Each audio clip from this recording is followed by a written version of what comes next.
जिस तरह से हमारे देश में पिछले 15-20 साल से जो हमारे हीरोज हैं उनको आपस में लड़ाने की और उनको विलन बनाने की पूरी एक साजिश चली है। नेहरू बनाम सुभाष, नेहरू बनाम पटेल, ऐसे लगता है कि आमने सामने ये लोग इलेक्शन लड़े हों। तो केवल आइकन्स नहीं मिटेंगे, वैल्यूज मिट जाएंगी। बिल्कुल। और वैल्यूज मिटेंगी तो कॉन्स्टिट्यूशनल अमेंडमेंट्स होंगे, वैल्यूज मिटेंगी तो प्रो अमेरिका पॉलिसीज आएंगी, वैल्यूज मिटेंगी तब फिर हम नए सिरे से अपने अलाइज दुनिया के भर के अंदर ढूंढेंगे, फिर हम मेलोनी जी को मेलोडी भी खिला सकते होंगे। मैं कभी कभी सोचता हूँ कि इंडियन डिप्लोमेसी में इतना हल्कापन, मतलब एक होती थी स्टेट्समैनशिप। बिल्कुल। जब कोई इंडिया को जाकर रिप्रेजेंट करता था तो वो अटर सिंसियरिटी दिखाई देती थी। आज आप क्या कर रहे हो, मतलब सिर्फ ऑप्टिक के लिए मेलोनी जी को मेलोडी खिला करके। ऑप्टिक भी क्या है, वो ऑप्टिक मतलब इंडियन बाजार में बिक जाएगा थोड़ा सा, इससे ज्यादा तो कहीं बिकेगा नहीं। दुनिया में जितनी खुराफातें हैं उनमें से ज़्यादातर खुराफातों के बीच में CIA और अमेरिका और अभी हाल के दिनों में इजराइल और मोसाद आपको मिल जाएंगे। बिल्कुल। तो उन्होंने बड़ी स्ट्रेटेजिक थिंकिंग के तहत पूरी दुनिया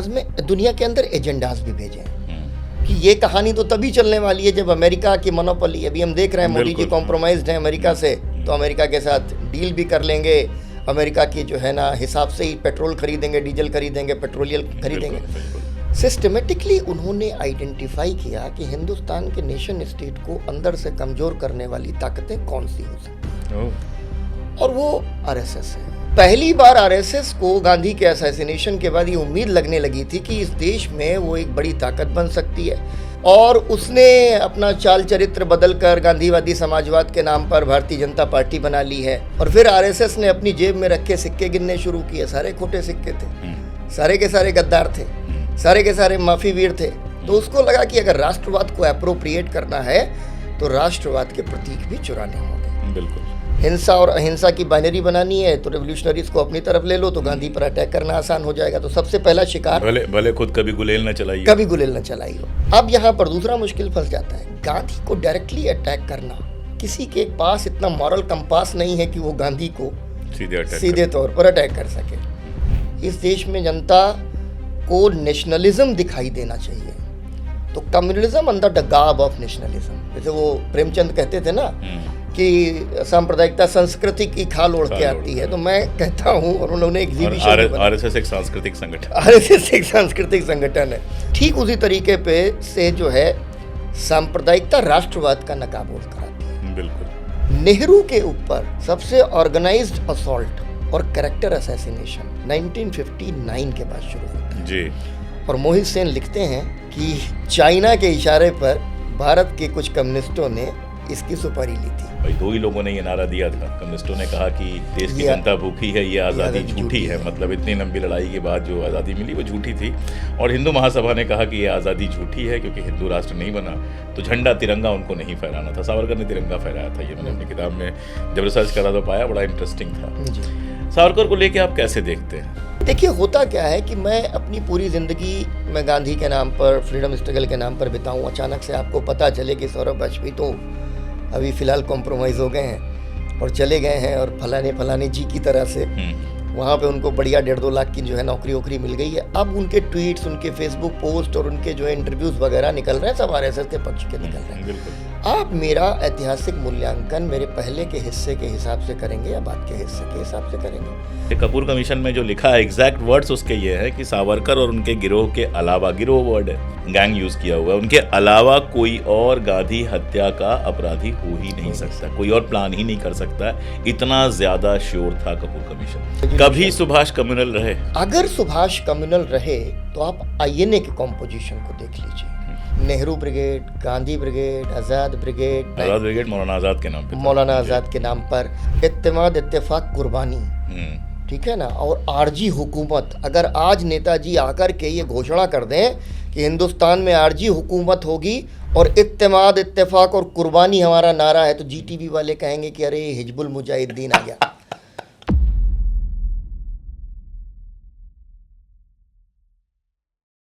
नमस्कार, मैं अशोक कुमार पांडे और स्वागत है आपका एक खास प्रोग्राम में। दरअसल आज से हम शुरू कर रहे हैं खास बातचीतों का कुछ सिलसिला। एक खास गेस्ट, देर तक बातचीत और बहुत सारे मुद्दों पर गंभीर बातचीत। और पहला जो चुनाव है हमारा, पहले चुनाव में क्या कहूँ, कई लोगों से कहा गया था, लेकिन सबसे पहले जो हमें मिल पाए वो हैं हमारे दोस्त सौरभ। बहुत बहुत आपका स्वागत है। डॉक्टर सौरभ कहना चाहिए, प्रोफेसर सौरभ कहना चाहिए, लेकिन मैं उनको तब से जानता हूं जब वो सिर्फ सौरभ थे, इसलिए सौरभ ही कह रहा हूं। सौरभ भाई इतिहास पढ़ाते हैं, इतिहास के प्रोफेसर हैं और साथ में लगातार एक्टिव रहे हैं अलग अलग संगठन बनाकर, ग्रुप्स बनाकर। और आप ये कह सकते हैं कि जिस तरह के लोगों की आज हमें ज़रूरत है, जो इंटेलेक्चुअल ज़रूरत भी पूरी कर सकें और ज़मीन पे ज़रूरत पड़ने पर उतर सकें, सौरभ भाई उनमें से एक हैं। तो खुशनसीबी है हमारी कि आज आपसे हम शुरुआत कर रहे हैं। बहुत बहुत आभार अशोक भाई। सवाल से मैं शुरुआत नहीं करता हूं। मेरी आदत है कि पहली जो बातचीत, पहला जो सवाल टाइप की चीज़ होती है वो सवाल नहीं होता है। किसी एक मुद्दे पे मैं चाहता हूं डिटेल में आपसे सुना जाए पहले। तो जिस तरह से हमारे देश में पिछले 10 साल कहना फैशन है, लेकिन मुझे लगता है कि 15-20 साल से जो हमारे हीरोज़ हैं उनको आपस में लड़ाने की और उनको विलन बनाने की पूरी एक साजिश चली है। नेहरू बनाम सुभाष, सुभाष पे तो आपका रिसर्च है इसलिए इस पर तो हम सुनना ही चाहेंगे। नेहरू बनाम सुभाष, नेहरू बनाम पटेल, ऐसे लगता है कि आमने सामने ये लोग इलेक्शन लड़े हों। ऐसा लगता है कि कमरे के अंदर जूतम पैजार इन लोगों के बीच में हुई हो या एक दूसरे की हत्या कराने की प्लानिंग कर रहे हों। और जिसने भी, आप जानते हैं, थोड़ा बहुत इतिहास मैंने भी पढ़ा है, तो इतना तो मुझे पता ही है या लोगों को जानते ही हैं लोग कि एक ही पार्टी में ये लोग लगातार रहे, एक दूसरे को भाई और दोस्त की तरह समझते रहे, लगातार काम करते रहे। और ये सब छोड़ दें तो सबका रास्ता एक ही था, देश को आज़ादी की तरफ ले जाने का। और मैंने ये पाया सौरभ भाई, जो मेरी समझ है, कि जिनका भी रास्ता आज़ादी की तरफ जाने का था उन सब ने सांप्रदायिकता की मुखालिफत की, उन सब ने आरएसएस की मुखालिफत की, जो उस समय सांप्रदायिक संगठनों का प्रतीक था, हिंदू महासभा की मुखालिफत की। और जितनों को गद्दारी करनी थी या गद्दारी से ही जिनकी शुरुआत हुई, वो सब कहीं ना कहीं जाकर सांप्रदायिकता की गोद में बैठे। जो विभाजन के समर्थक थे, जो हिंदू राष्ट्र, मुस्लिम राष्ट्र और इस तरह की बातें कर रहे थे, यहाँ तक कि सिख राष्ट्र की भी बातें उस समय हुई हैं, बहुत सारी चीज़ें अब पर्दे के पीछे चली गई हैं। वो सारे लोग सांप्रदायिकता की गोद में बैठते हैं, आज़ादी की लड़ाई के खिलाफ जाते हैं। मैं जस्ट चाह रहा था समझना कि आप उस प्रक्रिया को हमें समझाएं जो पिछले 15-20 साल में जिस तरह से इतिहास के ऊपर एकदम एक अंधकार का पूरा एक बादल बनाया गया और उसके बीच में हीरोज़ को विलन और विलन को हीरो बनाने की कोशिश की गई। ये बड़ा जो है बहुत ज़रूरी और बुनियादी सवाल है, क्योंकि इसको समझे बिना दरअसल हम क्या हो रहा है पिछले 15 साल में इसको समझ नहीं पाते हैं। जब तक सांप्रदायिकता, और ख़ास तौर पर गांधी जी के असैसिनेशन के बाद जिस तरह से आरएसएस बैन हुई, उसको बदनामी झेलनी पड़ी। बदनामी से मतलब ये है कि लोगों की नज़र में उसका वैलिडेशन ख़त्म हो गया और 31 साल आरएसएस बहुत बुरी परिस्थितियों में काम करती रही। जेपी मूवमेंट के बाद 75 के बाद वो एक बार फिर से मेन स्ट्रीम में वापस आए। आपने शुरू में ही जो है जेपी मूवमेंट के बाद आई कहकर कुछ कह दिया है, इस पर आगे बात करेंगे। बिल्कुल बिल्कुल जी। जो कि एकदम धरातल पे पड़ी हुई एक ताकत थी, उसको जेपी आंदोलन ने जिंदा किया, मेन स्ट्रीम के अंदर वापस लेकर के आए। और तकरीबन उसके 10-1 साल के भीतर ही एक बहुत बड़ी परिघटना होती है जहाँ से फिर वो मंदिर मूवमेंट निकल के आता है और आरएसएस को ऐसे लगता है एक संजीवनी मिल गई इस देश के भीतर। अब पहली बार आरएसएस को गांधी के असैसिनेशन के बाद ये उम्मीद लगने लगी थी कि इस देश में वो एक बड़ी ताकत बन सकती है, राजनीतिक परिदृश्य पर कुछ बड़ा कर सकती है। लेट 80s मान लें, लेट 80s उसको मान लें। और उसने अपना चाल चरित्र बदलकर गांधीवादी समाजवाद के नाम पर भारतीय जनता पार्टी बना ली है, जनता पार्टी एक्सपेरिमेंट। ये भी बड़ा इंटरेस्टिंग है, मैं चाहूँगा इसको जरा सा जी हाँ, जनसंघ से लेकर यहाँ तक का जो यात्रा है और जो उस समय का इनका संविधान था उस पर भी थोड़ी सी बात हो ही जाए साथ साथ में। बिल्कुल। जब ये राजनीतिक परिदृश्य पर जो जनसंघ का एक्सपेरिमेंट था वो फेल कर गया है, लेकिन अब भारतीय जनता पार्टी जब आती है तो नई तरीके की चर्निंग चल रही है आरएसएस के भीतर, उस नेतृत्व के भीतर। और फिर आप जानते हैं कि 84 और 86 के आसपास से पूरा मंदिर एजिटेशन निकल के आता है और पहली बार 89 में भारतीय जनता पार्टी केंद्र की किसी सरकार को समर्थन देकर सरकार बनाती, वीपी सिंह वाली सरकार को। ये वो वाटरशेड मूवमेंट है अशोक भाई। मैं समझता हूँ कि ये पिछले 15 साल में जो कुछ हो रहा था, 89-90 तक आते आते भारतीय जनता पार्टी और आरएसएस को ये कॉन्फिडेंस आ गया कि वो केंद्र की सरकार बना सकती है एक बार फिर से। पिछली बार जब जनता पार्टी का एक्सपेरिमेंट हुआ था, वो एक्सपेरिमेंट फेल हुआ था, आरएसएस की दोहरी सदस्यता और तमाम सारे सवाल खड़े हो गए थे। तो अब उसकी एस्पिरेशन है कि वो आए और जनता के बीच में जाए। राम मंदिर एजिटेशन ने, जाहिर सी बात है, 98-99 में उसको 2 सरकारें दी, लेकिन जब उसको ये महसूस हुआ कि इस देश में मास वैलिडेशन, जनता के बीच अगर आप जाएं तो उस जनता को कैसे कन्विंस किया जाए कि हमें वो सत्ता सौंप दे। तो इसको ये समझ में आता है कि भाई नेशनलिज्म एक ताकत है इस देश के भीतर, राष्ट्रवाद एक ताकत है। और फिर आरएसएस ने अपनी जेब में रखे सिक्के गिनने शुरू किए, सारे खोटे सिक्के थे, सारे के सारे गद्दार थे, सारे के सारे माफी वीर थे। तो उसको लगा कि अगर राष्ट्रवाद को एप्रोप्रिएट करना है तो राष्ट्रवाद के प्रतीक भी चुराने होंगे। बिल्कुल। तो ये जो प्रतीक चुराना है, आरएसएस के पूरी ट्रेजेक्टरी को हम देख लें, अपनी शाखाओं के भीतर वो गांधी के खिलाफ, नेहरू के खिलाफ, एवं भगत सिंह, सबके खिलाफ जो है आग उगलते रहते थे। लेकिन धीरे धीरे उनको ये समझ में आया कि इन राष्ट्रीय प्रतीकों को चुरा लेना बेहतर है। अच्छा, भगत सिंह के खिलाफ भी आग उगली है? देखिए, भगत सिंह के खिलाफ शुरुआत में बहुत आग उगली, लेकिन मुझे याद पड़ता है प्रोफेसर बिपिन चंद्रा 70s के अंदर जब आरएसएस ने दिल्ली में एक बड़ा अधिवेशन किया, तो वो राजघाट से गुजर रहे थे और उन्होंने वहाँ पर देखा कि भगत सिंह द्वार और इस तरीके के द्वार आरएसएस ने अपने अधिवेशन में लगाए हुए हैं। तो उनको समझ में आया कि ये तो एप्रोप्रिएशन का खेल शुरू हुआ। तो उन्होंने एक तमिल न्यूज़पेपर से, क्योंकि उसकी ओरिजिनल कॉपी मिल नहीं रही थी, जो उनका बहुत प्रसिद्ध लेख है मैं नास्तिक क्यों हूँ, तो किसी इंडिया ऑफिस लाइब्रेरी लंदन से पता चला कि किसी तमिल मैन्युस्क्रिप्ट में उसका ट्रांसलेटेड वर्जन है, उसको मंगवाया, उसको छपवाया, 1 रुपये में उसकी एक कॉपी बेचते रहते थे। सारे प्रोफेसर जो उनके स्टूडेंट्स थे घर जाते थे तो उनको पकड़ा देते थे कि 1-1 रुपये में बेच के आओ। जनता को पता होना चाहिए कि भगत सिंह क्या सोचते हैं और आरएसएस क्या सोचती है और क्या करना चाहती है। तो ये पूरा एप्रोप्रिएशन का एक लंबा, मतलब फेज वाइज अगर उसको हम देखें तो भगत सिंह रेवोल्यूशनरी मूवमेंट, हिंसा और अहिंसा की बाइनरी बनानी है तो रेवोल्यूशनरीज को अपनी तरफ ले लो तो गांधी पर अटैक करना आसान हो जाएगा। तो सबसे पहला शिकार, भले खुद कभी गुलेल न चलाई हो। तो ये काम वो लगातार करते रहे। तो ये नेशनलिस्ट वैलिडेशन कैसे मिले, इसके लिए उन्होंने नेशनलिज्म के आइकन्स को चोरी करना एक के बाद एक शुरू कर दिया। और फिर मुझे याद पड़ता है कि पूरा एक इतिहास संकलन समिति बनाई, दीनानाथ बत्रा वगैरह सबको इकट्ठा किया और उन्होंने एक ही काम दिया अपने लोगों को कि भाई इनके बीच में ना दंगल के पॉइंट तुमको निकाल के रखने। अब उनको ये बात समझ में नहीं आती कि एक डेमोक्रेटिक मूवमेंट के भीतर जो इतना वाइड स्प्रेड मूवमेंट है, जो अक्रॉस कास्ट कम्युनिटीज़, रिलीजन्स और रीजन्स चल रहा है, उसमें डिफरेंसेस एक चीज़ है लेकिन कंसेंसस एक चीज़ है। तो कहते हैं मनभेद एक चीज़ है और मतभेद हो सकता है, मनभेद नहीं था। मनभेद नहीं था। तो एक तो ये बड़ी ज़रूरी चीज़ थी कि मतभेद हमारे और आपके बीच में भी हो सकते हैं लेकिन मनभेद नहीं होगा। बिल्कुल। दूसरी चीज़ है कि डिफरेंसेस हैं और कंसेंसस है। तो consensus with in the differences, ये पूरे freedom struggle. Consensus with in the differences का मतलब यह है कि हिंद स्वराज के मुद्दे पर नेहरू गांधी जी से सहमत नहीं है। बिल्कुल।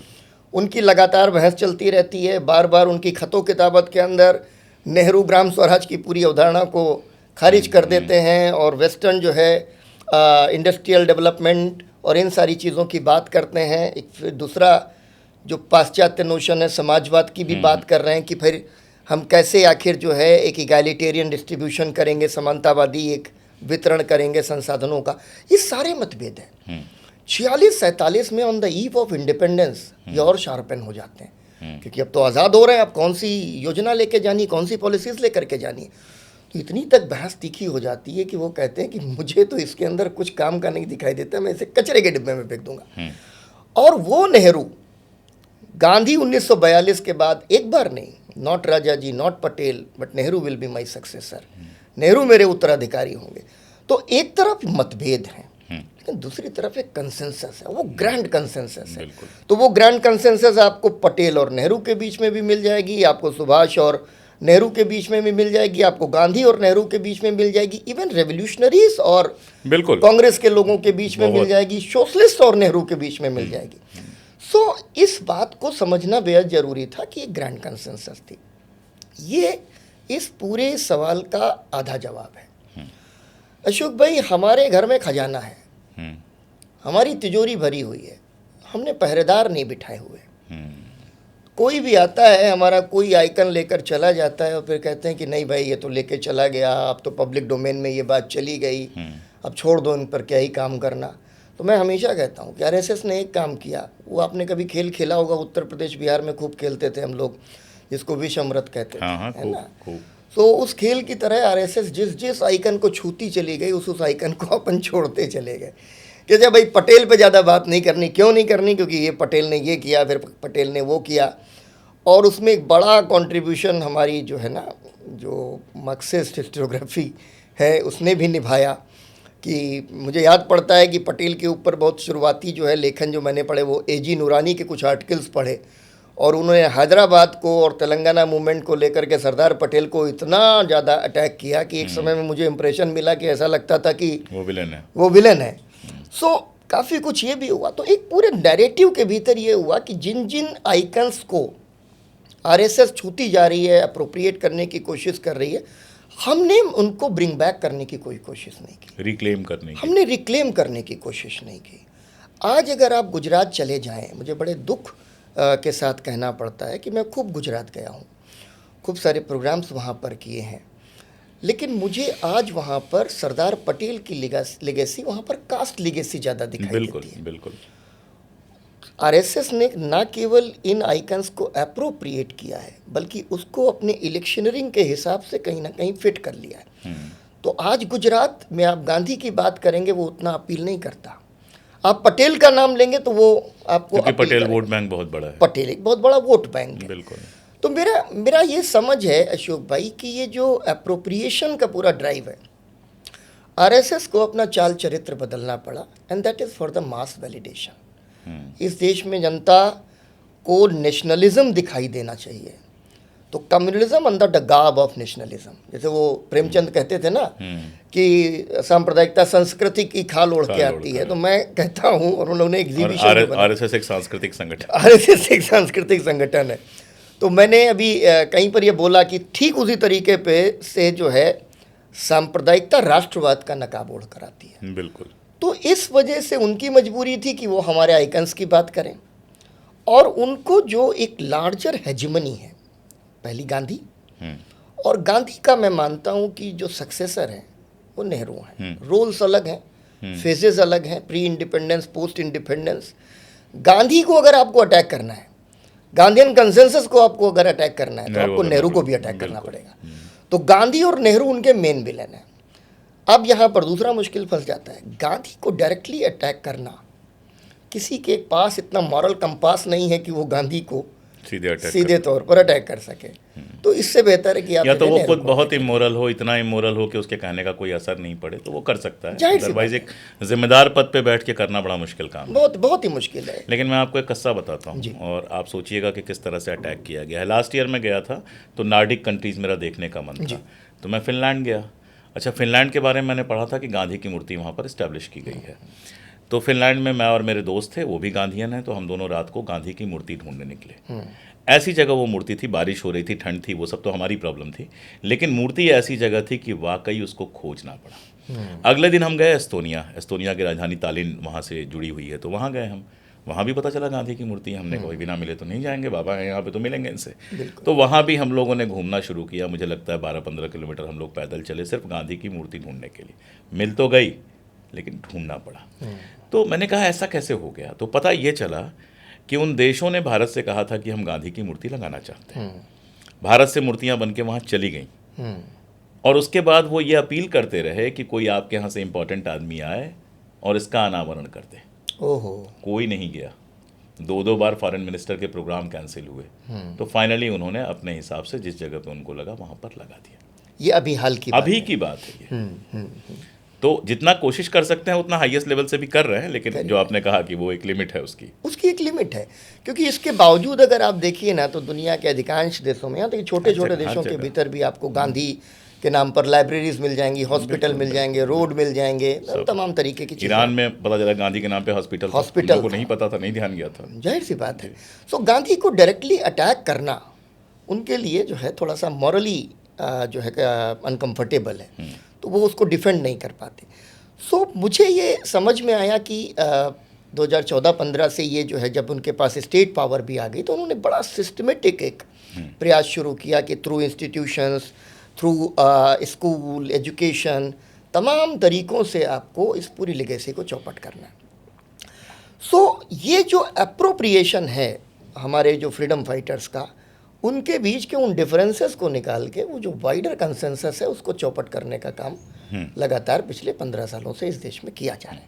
लेकिन मैंने कहा कि हमारी गलती ये है कि हम उनको रिक्लेम नहीं कर पाए, और हमने ये माना कि जिन चीज़ों को आरएसएस ने पकड़ लिया है या जिनको अप्रोप्रिएट कर लिया है उनको छोड़ दो। अब वो उनका वेस्टर्न है, वहाँ जाकर उनसे लड़ाई नहीं शायद कर होश तब आया जब नेहरू पर अटैक बहुत ज़्यादा शुरू हो गया, तब शायद थोड़ा सा होश आया सकते। थोड़ा सा होश आया, लेकिन अभी भी मुझे लगता है कि शायद वो नेहरू तक ही सीमित है। इसके आगे वो प्रयास अभी तक नहीं हो पा रहे हैं। जैसे मैं एग्जाम्पल कहूँ कि अगर हम फ्रीडम स्ट्रगल छोड़ भी दें, आरएसएस ने एक जो है वैलिडेशन नेशनलिज्म से लिया, दूसरा ने वैलिडेशन उसने रिलीजन से लिया। और मुझे बड़ा दुख होता है जब मैं स्वामी विवेकानंद को पढ़ता हूँ, तो मुझे बेहद दुख होता है कि इस संत को आरएसएस कैसे अप्रोप्रिएट कर ले गया। तो हमने तो सेंट परंपरा को भी छोड़ दिया, हमने तो पूरी संत परंपरा को छोड़ दिया, हमने विवेकानंद को छोड़ दिया, हमने धर्म को छोड़ दिया। तो भी ये मैं मानता हूँ अशोक भाई कि 70s, 80s और 90s के दौरान ये जो पूरी जियोपॉलिटिक्स थी, ये पूरी दुनिया के भीतर जो परिवर्तन हो रहे थे, और जैसा कि आप जानते हैं और मैं और आप इस मुद्दे पर लगभग एक तरह से सहमत हैं कि दुनिया में जितनी खुराफातें हैं उनमें से ज़्यादातर खुराफातों के बीच में CIA और अमेरिका और अभी हाल के दिनों में इजराइल और मोसाद आपको मिल जाएंगे। बिल्कुल। तो उन्होंने बड़ी स्ट्रेटेजिक थिंकिंग के तहत पूरी दुनिया के अंदर एजेंडाज भी भेजे हैं कि इस देश के अंदर ये एजेंडा डालना है, इस देश के अंदर ये एजेंडा डालना है। मैं आपको बड़ा एक मज़ेदार बात बताऊँ, मेरा एक दोस्त था जो ब्रह्मपुत्रा डेल्टा पे काम करता था। तो हम लोग JNU में बैठे हुए थे, हम लोग सोच रहे थे कि भाई देखें कोई इंस्टीट्यूट वगैरह है जहाँ कुछ राइटिंग्स वगैरह मिल जाएं, हम लोगों को कुछ लेक्चर्स वगैरह मिल जाएं। खोजते खोजते हमें पता चला कि हिंदुस्तान में तो ब्रह्मपुत्रा डेल्टा की स्ट्रेटेजिक पोजीशन पर और इस पूरे मियाँ क्वेश्चन पर, जिस मियाँ क्वेश्चन में आज हेमंता बिश्वा शर्मा जो है लगातार जीत रहे हैं, सरकार बना रहे हैं और आग उगल रहे हैं, उस मियाँ क्वेश्चन और ब्रह्मपुत्रा डेल्टा के ऊपर हिंदुस्तान में कोई रिसर्च इंस्टीट्यूट नहीं। हमें रिसर्च इंस्टीट्यूट मिला छोटा सा थिंक टैंक अमेरिका के अंदर। मैं उस समय मैंने कहा कि भाई तुम समझ रहे हो कि ये अमेरिका दुनिया में क्या काम कर रहा है? उसको हमें नहीं परवाह है कि ब्रह्मपुत्रा डेल्टा का स्ट्रेटेजिक पोजीशनिंग क्या है, ब्रह्मपुत्रा और चाइना के साथ हमारी मिलिट्री स्ट्रेटजी के ऊपर कैसे फ़र्क डालता है, बांग्लादेश का जो माइग्रेशन है वो मियाँ क्वेश्चन कैसे खड़ा हो। अमेरिका पढ़ रहा है। तो अमेरिका क्यों पढ़ता है? अमेरिका तो इसीलिए पढ़ता है ना अशोक भाई कि उसको पता है कि कहाँ पर किस समाज को कैसे तोड़ा जा सकता है। तो ये मुझे दिखाई देता है कि ये सारी चीज़ों के पीछे कहीं ना कहीं मैं भी आपको एक मज़ेदार बात बताता हूँ। हिंदुस्तान में कश्मीर के ऊपर कोई रिसर्च इंस्टीट्यूट नहीं है, छोड़ दीजिए आप, इतना बड़ा क्वेश्चन आपका है। और जब मैंने रिसर्च PhD ढूंढने शुरू किए, क्योंकि मेरा अभी भी मानना है कि तमाम बड़ी किताबों से कई बार ज़्यादा अच्छी इन्फॉर्मेशन PhD में मिल जाती है। आदमी यंग होता है और पूर्वाग्रह नहीं होते हैं उसके अंदर, तो बड़ी मेहनत से काम करता है। तो मुझे JNU और अलीगढ़ मुस्लिम यूनिवर्सिटी और एक आध जगह के अलावा कहीं कश्मीर पर रिसर्च होते हुए नहीं दिखाई दी। और ये मैं कह क्यों रहा हूँ, एक छोटा सा एग्जाम्पल आपको देता हूँ POK का। पाकिस्तान यहाँ के कश्मीर को मकबूजा कश्मीर कहता है और यहाँ कितना उत्पीड़न हो रहा है उसको सारी दुनिया में उठाता है जी। और थोड़ा बहुत उससे सहमत हुआ जा सकता है, ज़्यादातर मैं असहमत हूँ। लेकिन POK में क्या हो रहा है ये किसी को नहीं पता है। बिल्कुल। क्योंकि आप कोई रिसर्च करके उस पर दे नहीं रहे हैं। बिल्कुल। रिसर्च कहाँ हो रहा है? वहीं जहाँ आपने कहा US में हो रहा है, जर्मनी में हो रहा है, इंग्लैंड में ज़बरदस्त हो रहा है, ऑस्ट्रेलिया में हो रहा है जी। तो इसीलिए जब सवाल का हम जवाब ढूंढते हैं कि हिंदुस्तान के भीतर आखिर राइट विंग कैसे ग्रो कर रहा है, कैसे खड़ा हो रहा है, एक डिविजिव पॉलिटिक्स कैसे डाली जा रही है, और जो मैंने कहा ना केवल कम्युनल पॉलिटिक्स नहीं, इस देश के अंदर सायास एक स्ट्रेटजिक पॉइंट ऑफ व्यू से जो है अमेरिका और उसमें यूरोप को भी अगर हम जोड़ लें तो बहुत सायास ढंग से वो एजेंडास जो है वो डालता रहता है कि अब इस पर बात करवाओ, इस पर कुछ इंटेलेक्चुअल्स को पैदा कर दो, इस पर कुछ किताबें डालो, अच्छा इस इंटेलेक्चुअल को ज़रा इंटरनेशनल रिकग्निशन देने के लिए कुछ अवार्ड वगैरह दे दो। ये काम तो अभी चल ही रहा है लगातार। 1947 जब सेकेंड वर्ल्ड वॉर के करीब 2 साल के बाद जब ये कोल्ड वॉर की रूपरेखा बनने लग गई, उस वक्त अमेरिकन थिंक टैंक को सबसे ज़्यादा चिंता ये थी कि आने वाले समय में जो लड़ाई होने वाली है वो USSR और अमेरिका के बीच, कैपिटलिज्म और सोशलिज्म के बीच होने वाली है। उस ज़माने से उन्होंने ये सोचना शुरू कर दिया कि ये जितने भी अभी थर्ड वर्ल्ड कंट्रीज़ बनेंगे, जितने भी न्यूली इंडिपेंडेंट देश बनेंगे, इनको कैसे एज ए नेशन स्टेट कमज़ोर बना के रखना है। क्योंकि ये कहानी तो तभी चलने वाली है जब अमेरिका की मोनोपोली, अभी हम देख रहे हैं मोदी जी कॉम्प्रोमाइज्ड हैं अमेरिका से, तो अमेरिका के साथ डील भी कर लेंगे, अमेरिका की जो है ना हिसाब से ही पेट्रोल खरीदेंगे, डीजल खरीदेंगे, पेट्रोलियल खरीदेंगे। तो वो 48 में वो जो कहानी शुरू होती है 47-48 के दौरान, उस समय मुझे CIA के 2 ऑफिशियल्स की पतली सी बुकलेट कहीं मिल गई, मैं नाम नहीं बताऊंगा, वरना बुकलेट भी वहाँ से आजकल गायब करवा दी जाती है ना, कि ये लिंक वाली भेज हटवा दो। मुझे लिंक भेज दीजिए ताकि मैं पढ़ सकूं। वो लिंक नहीं है मेरे पास, फोटो स्टेट है, मैं आपको अच्छा, दूंगा। ठीक है जी। तो वो बताते हैं कि 1948 ऑनवर्ड्स जो है ना, ये साउथ एशिया और आने वाले समय में चाइना के साथ साथ जापान, जो पूरा प्रशांत अटलांटिक प्रशांत जो एरिया है, जी। उस पर अमेरिका हमेशा बहुत कॉन्शियस रहा। तो प्रशांत एशिया रीजन में जापान को बड़ा चैलेंज मानता था, तो जापान को चेक करना है, चाइना को भी चेक करना है एक समय के बाद, 49 के बाद में। तो साउथ एशिया पर अपनी कमांड को कैसे मजबूत रखा जाए, इसके लिए अमेरिका ने रिसर्च शुरू करवा दी।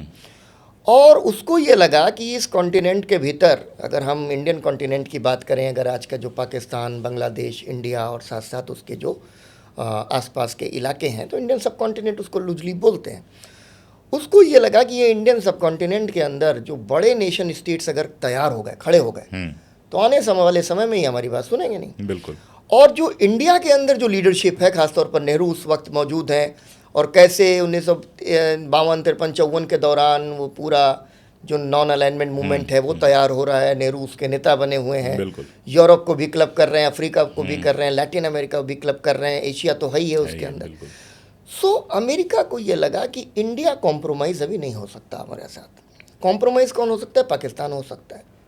लगातार वो काम करते रहे। तो वो CIA ऑफिसर्स कहते हैं सिस्टमेटिकली उन्होंने आइडेंटिफाई किया कि हिंदुस्तान के नेशन स्टेट को अंदर से कमज़ोर करने वाली ताकतें कौन सी हो सकती हैं, और वो RSS है। क्योंकि अब मुस्लिम लीग तो पाकिस्तान, ये लिखा है उन्होंने, मुस्लिम लीग पाकिस्तान चली गई। अब पाकिस्तान को तो जो करना था मुस्लिम लीग को वो उसने कर लिया, अब कौन है अंदर? तो पता चला ये कम्युनल फोर्सेस हैं। इस वजह से 1962 के बाद बहुत ही सिस्टमेटिक अमेरिकन फंडिंग अमेरिका को होती है, RSS को होती है अमेरिका से। इंडियन डायस्पोरा को वहाँ पर इकट्ठा किया जाता है, RSS को वहाँ से पैसा दिया जाता है। तो मैं हमेशा ये कहता हूँ कि ये जो क्वेश्चन है ना, ये लोकल नहीं है, नेशनल नहीं है, ग्लोबल है, कि हमें पूरी दुनिया को देखना पड़ता है कि अमेरिका ने किस किस तरीके से कौन कौन से जो है विषबेलें किन किन देशों के अंदर बोई हैं। सो मुझे समझ में आता है कि RSS और BJP आज के समय में ठीक मायनों में अगर हम देखें तो अंग्रेजों के मानस पुत्र हैं। सांप्रदायिकता का पूरा विचार वहाँ से बनता है। हाँ। और इंडियन नेशन स्टेट को कमज़ोर करने की कोशिशें हैं, साजिशें हैं। अगर थोड़ा सा समय आप इसको और दें मुझे समझाने के लिए, आपके पास समय ही समय है, कि 1970s के बाद 62 से मैंने कहा कि अगर हम 62-63 से मान लें कि बहुत ही सिस्टमेटिक एफर्ट्स हैं, ये केवल इंडिया में नहीं हो रहे हैं, ये पाकिस्तान के अंदर भी हो रहे हैं। और पाकिस्तान में 1971 का वॉर हो गया है, बांग्लादेश बन गया है, बांग्लादेश में हो रहे हैं। बांग्लादेश में कैसे शेख मुजीबुर रहमान को डिस्टैब्लिश करना है, उसके लिए वहाँ जमात इस्लामी को फंडिंग दिया जाएगा। इंडिया के अंदर मैंने उसकी पहले ही जिक्र कर दिया, उस समय तक जमात इस्लामी को फंड करने का मतलब था प्रो पाकिस्तान, बांग्लादेश के अंदर का प्रो पाकिस्तान फैक्शन। सो पाकिस्तान के अंदर जमात इस्लामी को फंड किया जा रहा है। 1975 में आकर के तक आते आते 2 देश तो निपट गए। एक बांग्लादेश, 15 अगस्त का ही दिन था 1975 का, जब शेख मुजीबुर रहमान और उनका पूरा परिवार मार दिया गया, और किस तरीके से वहाँ पर एक मैसिव किलिंग शुरू हुई। दूसरी तरफ पाकिस्तान, जहाँ मिलिट्री रूल आ गया। बचा इंडिया के को कैसे डिस्टेबलाइज करना है, इस संदर्भ में मैंने कहा, जो 1975 का मैंने जिक्र किया, कि दरअसल कई बार ये बात कहने पर लोग बड़ा नाराज़ हो जाते हैं कि भाई आप ये कह रहे हैं इमरजेंसी वाले मुद्दे को, लेकिन CIA किस तरीके से उस पूरे मूवमेंट को पुश कर रही थी, फंड कर रही थी, इस बात को अगर हमने इग्नोर कर दिया तो हम आज की चुनौती को समझ नहीं पाएंगे। ठीक बात है। तो वो चुनौती यही थी कि किसी तरीके से कांग्रेस को डिस्टेबलाइज किया जाए, एक ऐसा अपोजिशन जो कि एक ऐसा अपोनेंट, मतलब इंडिया की जो सरकार है, चाहे उसके बाद इंदिरा गांधी की सरकार हो, इवन मैं कहूँगा कि अटल बिहारी वाजपेयी तक, वो नॉन अलाइनमेंट मूवमेंट और गुटनिरपेक्षता की नीति नहीं बदली जाएगी, वो चलती रही। तो कैसे आखिर हमें इंडिया की फॉरेन पॉलिसी, इंडिया की डोमेस्टिक पॉलिसीज़, इंडिया की पॉलिटिक्स, इंडिया की सोसाइटी, इंडिया के कल्चरल डिस्कोर्सेस सबको इम्पैक्ट करना है, इसका मैं कहूँगा कि सारा का सारा ओरिजिन वहाँ से हुआ। और हम कोल्ड वॉर के एक और फेस के रिपरकशंस में चले गए हैं, जो मैं आज देख पाता हूँ, अगर मैं इसको एक ग्लोबल पर्सपेक्टिव में समझने की कोशिश करूँ। सो आखिरी चीज़ ये कि अभी की जो लड़ाई है, आपने बहुत सही जो है स्टार्टिंग पॉइंट से इस बातचीत को शुरू किया कि ये जो अप्रोप्रिएशन है, उस अप्रोप्रिएशन का पहला खतरा तो ये है अशोक भाई कि हमारे ही नायक चुरा करके आप जनता से वैलिडेशन ले लेते हो कि भाई हम भी जो है नेशनलिस्ट हैं। दूसरा खतरा इस बात का है कि जो फ्रीडम हम भी जो है नहीं, हम ही नेशनलिस्ट हैं, हम ही नेशनलिस्ट हैं, हम ही नेशनल, बिल्कुल। दूसरा खतरा ये है कि पूरी फ्रीडम स्ट्रगल की लिगेसी को बर्बाद कर देना है, उस लिगेसी को जनता की नज़र के अंदर विलन बना देना है। तो केवल आइकन्स नहीं मिटेंगे, वैल्यूज़ मिट जाएंगी, बिल्कुल। और वैल्यूज़ मिटेंगी तो कॉन्स्टिट्यूशनल अमेंडमेंट्स होंगे, वैल्यूज़ मिटेंगी तो प्रो अमेरिका पॉलिसीज़ आएंगी, वैल्यूज़ मिटेंगी तब फिर हम नए सिरे से अपने अलाइज दुनिया के भर के अंदर ढूंढेंगे, फिर हम मेलोनी जी को मेलोडी भी खिला सकते होंगे बड़ी आराम के साथ में। मतलब मैं कभी कभी सोचता हूँ कि इंडियन डिप्लोमेसी में इतना हल्कापन आज तक तो कोई प्रसंग मिला नहीं मुझे, मतलब एक से एक लोग मिले। मैं बहुत हाल का एग्जाम्पल दूँ, अगर बहुत पुराने समय में ना जाऊँ, मैं नटवर सिंह का एग्जाम्पल देता हूँ। मतलब एक होती थी स्टेट्समैनशिप, बिल्कुल, जब कोई इंडिया को जाकर रिप्रेजेंट करता था तो वो अटर सिंसियरिटी दिखाई देती थी। आज आप क्या कर रहे हो, मतलब सिर्फ ऑप्टिक के लिए मेलोनी जी को मेलोडी और ऑप्टिक भी क्या है, वो ऑप्टिक मतलब इंडियन बाजार में बिक जाएगा थोड़ा सा, इससे ज़्यादा तो कहीं बिकेगा नहीं, इससे ज़्यादा तो बिकेगा नहीं। अच्छा ये बताइए, छोड़िए ये सब, दो तरह के आरोप बड़े मज़ेदार तरीके से लगा दिए जाते हैं। एक तरफ तो लगा दिए जाते हैं कि हिस्ट्री पर जो है लेफ्ट का कब्जा था, ये आरोप लगा दिया जाता है कि लेफ्ट हिस्टोरियंस ने सारा कुछ लिखा, तो हिस्ट्री पे कब्जा लेफ्ट का था, लिखा लेफ्ट ने सब कुछ, लेकिन गाली कांग्रेस को पड़ रही है। और मैं इसमें सवाल जोड़ दूं कि अगर लेफ्टिस्ट हिस्टोरियन का था इस तरह से कब्जा, और था एक हद तक, ये मतलब मैं कम से कम इसको डिनाई नहीं करता हूं कि एक हद तक इंस्टीट्यूशंस के ऊपर कब्जा लेफ्टिस्ट हिस्टोरियन का था, या उन लोगों का था जो खुद को लेफ्टिस्ट कहते थे, जैसे भी इसको समझना चाहे। इनके रहते रहते ये सारा कुछ कैसे पॉसिबल हुआ, या इनके रहने से ही पॉसिबल हुआ? देखिए, एक तो सवाल के जवाब मुझे भी देने पड़ते हैं, इसलिए मैंने आपसे पूछ लिया, आगे मुझे मदद मिलेगी। नहीं, आप उसका मतलब आप इसमें जोड़िएगा अगर कुछ मैं मिस कर जाऊं तो।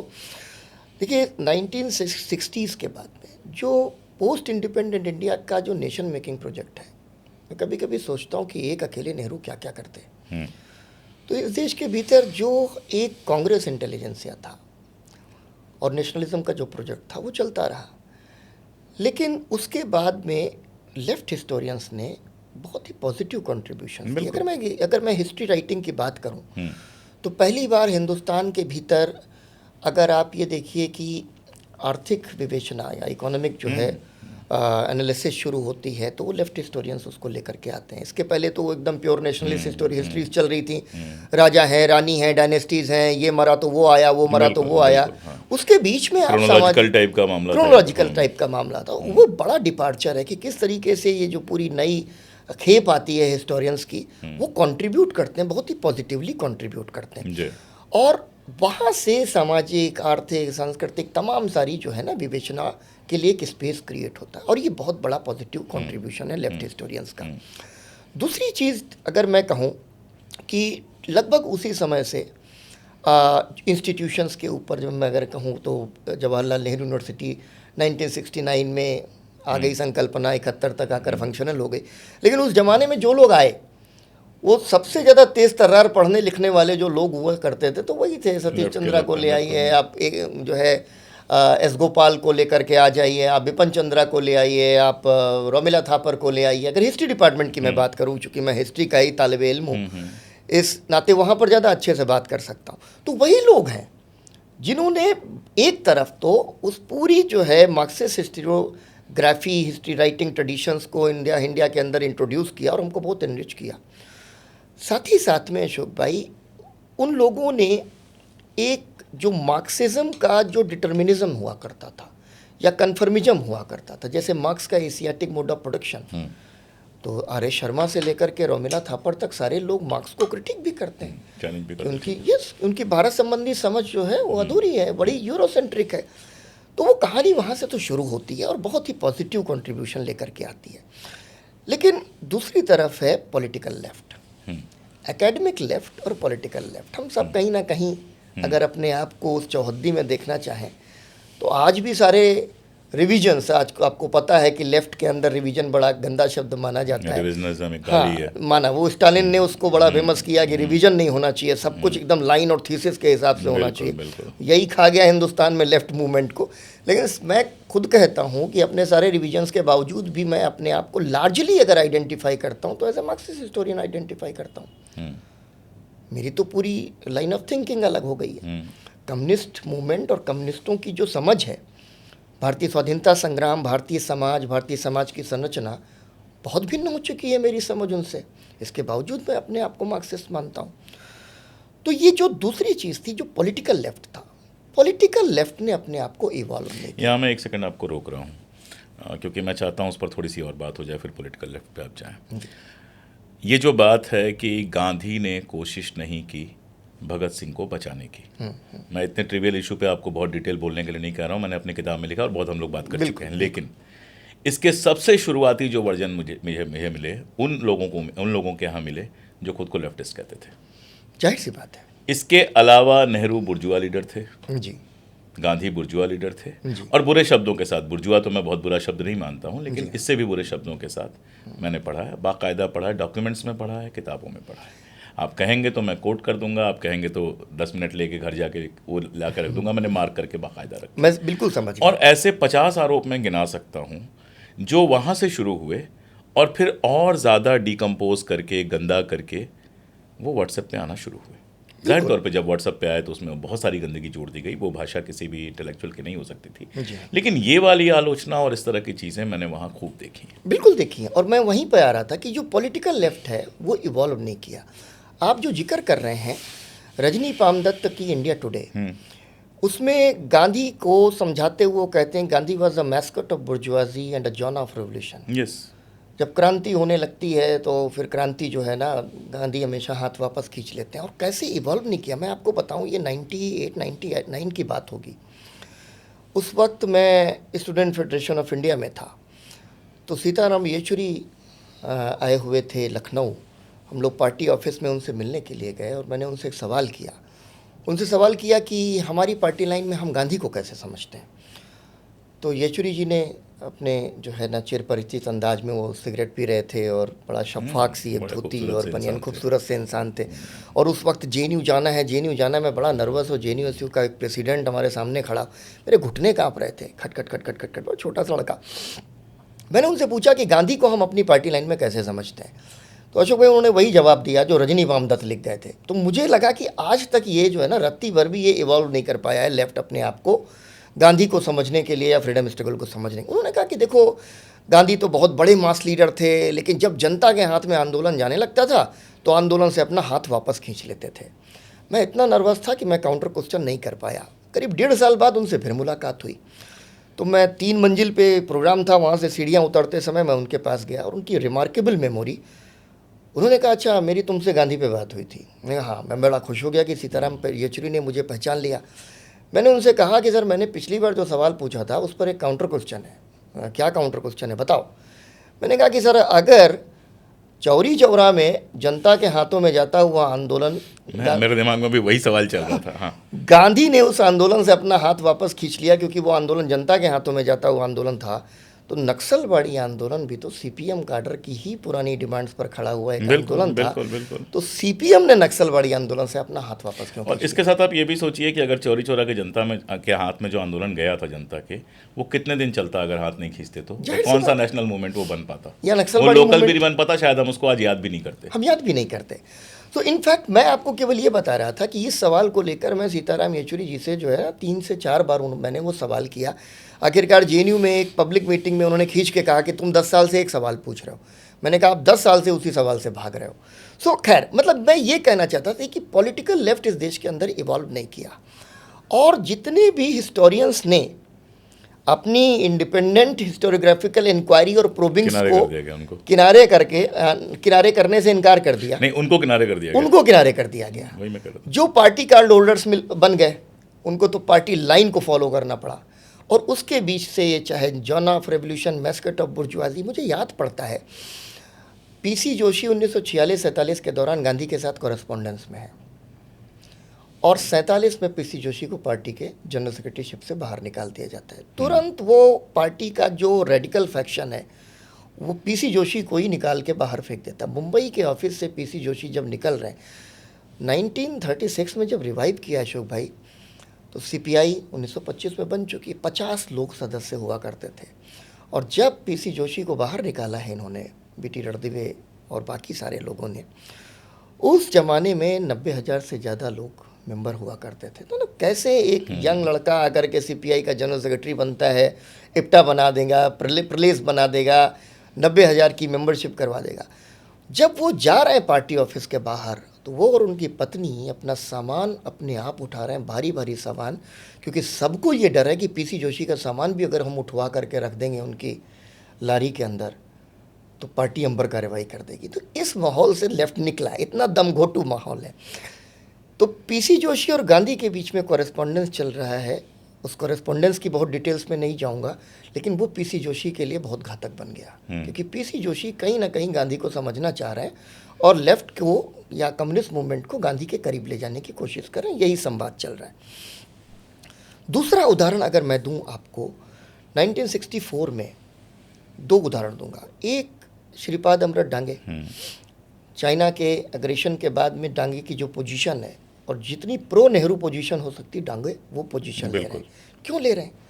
क्योंकि डांगे तो एक फ्रीडम फाइटर है और डांगे ट्रेड यूनियनिस्ट है। तो डांगे ना सिर्फ गांधी को समझ रहे हैं, ना सिर्फ नेहरू को समझ रहे हैं, बल्कि डांगे तो तिलक तक को बहुत रिगार्ड करते हैं।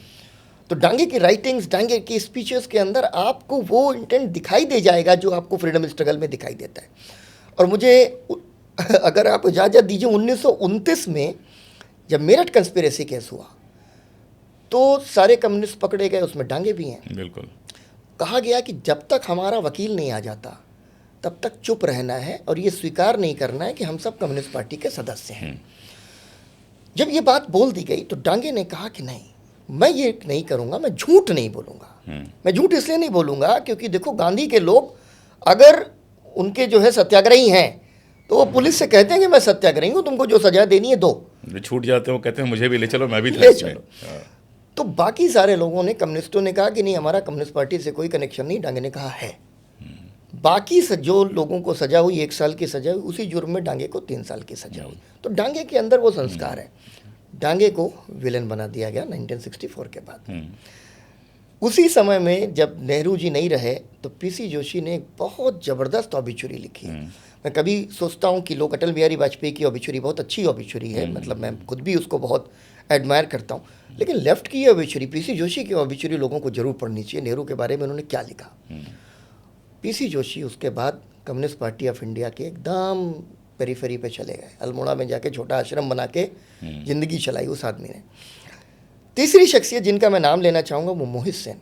मोहित सेन, बिल्कुल। मोहित सेन तो और भी आगे निकल गए। उन्होंने कहा कि नहीं, इंडियन लेफ्ट के अंदर हमें गांधी और नेहरू को लेनिन की तरह रेवोल्यूशनरी मानना पड़ेगा, और इंडियन नेशनल मूवमेंट एक रेवोल्यूशन है। बेचारे, हाँ, एक रेवोल्यूशन है। जैसे रशियन रेवोल्यूशन है, जैसे अमेरिकन रेवोल्यूशन है, जैसे रशियन रेवोल्यूशन है, जैसे चाइनीज रेवोल्यूशन है, जैसे क्यूबन रेवोल्यूशन है, वैसे ही freedom struggle of India Indian revolution है। मोहित सेन को उनकी इस पोजीशन की कीमत चुकानी पड़ी। मैं एक जिक्र बताऊं आपको, जो लोग दिवंगत हो गए उन पर बहुत बात नहीं करनी चाहिए, लेकिन कम्युनिस्ट पार्टी सीपीआई के दफ्तर में उनके ऊपर जो है ना, मोहित सेन और डांगे की एक भी बुकलेट आपको नहीं मिलेगी। और मुझे किसी सज्जन ने बताया कि कोई वितरक था, कभी कोई डिस्ट्रीब्यूटर, डांगे की छोटी सी पॉकेट बुक उसने लाकर रख दी कि बिक जाए तो पैसा दे देना। एक दिन वो साहब उतरे, जनरल सेक्रेटरी साहब, और उन्होंने बुकलेट देखी और ऐसे उठा के फेंकी कि ये बकवास चीज़ें आज भी कम्युनिस्ट पार्टी के दफ्तर में मिलती हैं। तो जो पॉलिटिकल लेफ्ट है उसने इस समझदारी को नहीं अपनाया, और मोहित सेन को भी उस चीज़ की कीमत चुकानी पड़ गई। सो मैं जो कन्वे करना चाह रहा था कि ज़्यादातर प्रोपेगेंडा जो आया, शब्दशः आपकी बात से सहमत होते हुए, कि वो निकल के आया पॉलिटिकल लेफ्ट से। एकेडमिक लेफ्ट में तो प्रोफेसर बिपिन चंद्र है, बिल्कुल, जिन्होंने स्वाधीनता संग्राम की पूरी रणनीति को बड़ी रिराइट किया, बल्कि आप कह सकते हैं कि पहले ऐसे थे जिन्होंने आम लोगों तक पहुंचाया, जिसको स्टूडेंट से लेकर और कोई भी लेके पढ़ सकता है एकदम। बल्कि उन्होंने क्या किया, वो तो बहुत ही शुरुआत में अपनी किताब जो इंडिया से स्ट्रगल फॉर इंडिपेंडेंस है, और वो भी बड़ा इंटरेस्टिंग है कि कैसे पूरा देश घूम के तकरीबन 1,500 फ्रीडम फाइटर्स के, उस समय के कैपिटलिस्ट के, बिजनेसमैन, सबके इंटरव्यूज़ कलेक्ट किए। उससे उनकी समझ बदली और उस समझ के बाद उन्होंने वो किताब लिख दी। तो Communist Party of India, Marxist, कम से कम मैं CPM का नाम जरूर ले लूँगा, उन्होंने एक समय में कहा कि इस किताब को मत पढ़ना, अपने काडर को बोला, क्योंकि इसमें नेहरूवियन बायस है। तो बिपिन चंद्रा की किताब आपको नहीं पढ़नी है, नेहरूवियन बायस आ जाएगा तुम्हारे अंदर। और बिपिन चंद्रा क्या कर रहे हैं कि इंडियन हिस्टोरियोग्राफिकल ट्रेडिशन के अंदर ग्रामसी को इंट्रोड्यूस कर रहे हैं। तो उन्होंने स्वाधीनता संग्राम को ग्रामशियन पर्सपेक्टिव से समझा। ग्रामशी कौन है? ग्रामशी लेफ्ट नहीं है क्या? लेफ्ट हैं, जेल में मरे बेचारे। जेल में, मतलब आप ये समझिए कि दुनिया के भीतर क्रांति की अवधारणा कैसे लोकतांत्रिक समाजों के अंदर जाएगी, तो ग्रामशी से ज़्यादा कंट्रीब्यूशन किसी का नहीं। जन बुद्धिजीवी वाला जो पूरा कंसेप्ट है आज भी बहुत इंपॉर्टेंट है, बहुत बहुत इंपॉर्टेंट है। ट्रेंच वॉर है, हिस्टोरिकल वॉर ऑफ पोजीशन है, तमाम सारी ऐसी थियरीज हैं जो ग्रामशी ने दी। इंडियन लेफ्ट ने, मतलब मुझे एक समय में हमारे यहाँ जब UGBM होती थी तो मुझे कहा जाता था ये ग्रामशियन मार्क्सिस्ट है। तो कैटेगरी ना, ट्रस्कियन मार्क्सिस्ट है, ट्रस्कियन तो अपराधी है, गोली मार देने चाहिए। ट्रस्कियन तो गोली मार देनी चाहिए, ये स्टालिनिस्टिक है, ये जो है ग्रामशियन है, ये सब चलता रहा। बीन देयर सीन देयर वाली बीन देयर सीन देयर। मुझे आश्चर्य होता है, और इसी वजह से कि बहुत स्टैटिक है। आपको जो 46, 47, 48 में जो राइटिंग्स मिल रही थी, आज भी आपको लेफ्ट के लोग वहीं पे टिके दिखते हैं। 14 के बाद आपने बात की, एक छोटा सा एग्जांपल और दे दूं आपको, क्योंकि आपने जो बात कही बड़ी इंपॉर्टेंट है। नेहरू के ऊपर सबसे ऑर्गेनाइज्ड असॉल्ट और कैरेक्टर असैसिनेशन 1959 के बाद शुरू होता है जी। और मोहित सेन लिखते हैं कि चाइना के इशारे पर भारत के कुछ कम्युनिस्टों ने इसकी सुपारी ली थी। चलिए, यही मैं आपसे कहना चाह रहा था। खैर, मैं दूसरी बात कर रहा था कि आपने बात की कि आज़ादी की लड़ाई में थे वो, इसलिए सारा कुछ। सावरकर भी आज़ादी की लड़ाई में थे, शायद किसी ज़माने में तो थे ही, शुरुआत में तो थे ही। इसलिए जब हिंदू महासभा ने कहा कि झंडा नहीं फहराना है, भाई 2 ही लोगों ने ये नारा दिया था। कम्युनिस्टों ने कहा कि ये क्या, देश की जनता भूखी है, ये आज़ादी झूठी है। मतलब इतनी लंबी लड़ाई के बाद जो आज़ादी मिली वो झूठी थी। और हिंदू महासभा ने कहा कि ये आज़ादी झूठी है क्योंकि हिंदू राष्ट्र नहीं बना, तो झंडा, तिरंगा उनको नहीं फहराना था। सावरकर ने तिरंगा फहराया था। ये मैंने अपनी किताब में जब रिसर्च करा तो पाया, बड़ा इंटरेस्टिंग था। सावरकर को लेके आप कैसे देखते हैं? मैं सवाल नहीं पूछ रहा हूँ। देखिए, सावरकर, अगर मैं एक इतिहासकार के दृष्टिकोण से कहूँ और professor Bipin Chandra school of thought के दृष्टिकोण से कहूँ, तो हम लोग जिन्ना को उनके 2 कालखंडों में देखते हैं। यस। वैसे हम सावरकर को भी 2 कालखंडों में देखते हैं। जिन्ना 1906 में दादा भाई नौरोजी के सेक्रेटरी के तौर पे काम कर रहे हैं। जिन्ना पूरी तरीके से तिलक के मुकदमे लड़ रहे हैं भाई। तिलक किसी के ऊपर भरोसा नहीं करते थे जिन्ना के अलावा। जिन्ना के अलावा जिन्ना उस तरह के कट्टरपंथी जो है ना, मतलब उस तरह के कट्टरपंथी, मतलब आज अगर वो होते तो मौलाना लोग उनको फांसी पे चढ़ा देते। हाँ, पोर खा रहे हैं, दाढ़ी नहीं रख रहे हैं, और शराब के बिना शाम नहीं गुजर रही है उनकी। हाँ, तो इन सारी चीज़ों के तो खूब सारे किस्से हैं ही हैं। सो जिन्ना का एक जो है ना, 1937 कई लोग कह देते हैं, लेकिन 1933 आप मान लीजिए, 1933 के पहले के जिन्ना, 1933 के बाद के जिन्ना। तो उसी तरीके से हम लोग ये मानते हैं कि सावरकर जो है वो 1910-11 के पहले के सावरकर, 1910-11 के बाद के सावरकर। जाहिर सी बात है कि मैंने अपनी किताब का नाम लिया सावरकर काला पानी और उसके बाद बिल्कुल।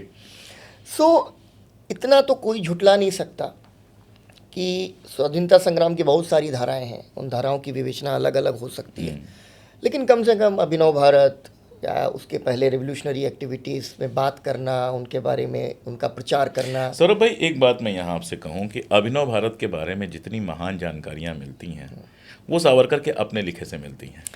आप जब ब्रिटिश डॉक्यूमेंट उठा के देखते हैं तो अभिनव भारत को कोई खास महत्व उसमें नहीं मिलता। मैं उसी और एक और आपको मजेदार बात बताऊँ कि दोनों भाइयों ने किस ईयर में बनाया गया अभिनव भारत, इसके अलग अलग डेटा दिए हुए हैं। बिल्कुल, आप एकदम सही कह रहे हैं। मैं अभी इंडिया ऑफिस लाइब्रेरी के बड़े एक दिलचस्प वाक्य पर आऊँगा, और मैं नाम नहीं लेना चाहूँगा क्योंकि जिस व्यक्ति की ये मेहनत है, कभी वही उस नाम को लेने का जोखिम उठाएं तो ज़्यादा बेहतर होगा। तो सावरकर का कम से कम जितना भी पॉपुलर हिस्ट्री है जो अभी तक लिखा गया है, जाहिर सी बात है कि खुद को वीर सावरकर भी खुद सावरकर ही कह रहे हैं, तो ये सारे एकदम इस्टेब्लिश्ड फैक्ट्स हैं। लेकिन बावजूद इसके हम ये मान सकते हैं कि अगर वो पिस्टल भेज रहे हैं किसी की जो है या फिर 1857 की 50वीं सालगिरह मना रहे हैं, तो अपने आप में बड़ी बात मना है। रहे हैं वो भी इंडिया लंदन में बैठ के, इंडिया ऑफिस लाइब्रेरी में जाकर श्याम जी कृष्ण वर्मा, अब वहाँ की भी बड़ी सारी कहानियाँ बड़ी कंट्रोवर्शियल है, मैं उसको अभी बोलूँगा नहीं क्योंकि जब तक मेरे हाथ में बहुत सॉलिड वो फैक्ट्स ना हो, कागज में लगातार कोशिश कर रहा हूँ कि मेरे हाथ में भी आ जाएं, अभी तक नहीं आए हैं, उसकी भी तमाम सारी जो है स्टोरीज हैं। मैं केवल ये कह रहा हूँ जो पब्लिक परसेप्शन, पॉपुलर परसेप्शन जितना पब्लिक डोमेन में है, उस लिहाज से हम मान सकते हैं कि हाँ आपने जो किया वो किया। गांधी जी की और सावरकर की जो मुलाकात होती है लंदन के अंदर, उसके बारे में भी शायद आपने खूब लिखा है, उस किताब के अंदर लिखा है कितना मतभेद है दोनों के भीतर, पोल्स अपार्ट है। तो उन सारी चीज़ों को भी दरकिनार करते हुए कह सकते हैं कि हाँ थोड़ा बहुत जैसे होता है ना कि जगन्नाथ महाराज का रथ निकल रहा है तो एक छंगुनिया हमने भी लगा ली, तो उस पूरी फ्रीडम स्ट्रगल के अंदर सावरकर की एक छंगुनिया उस लेवल तक तो लगी रही, छोटी उंगली कि हाँ ठीक है कुछ नहीं है, कम से कम एंटी कॉलोनियल है।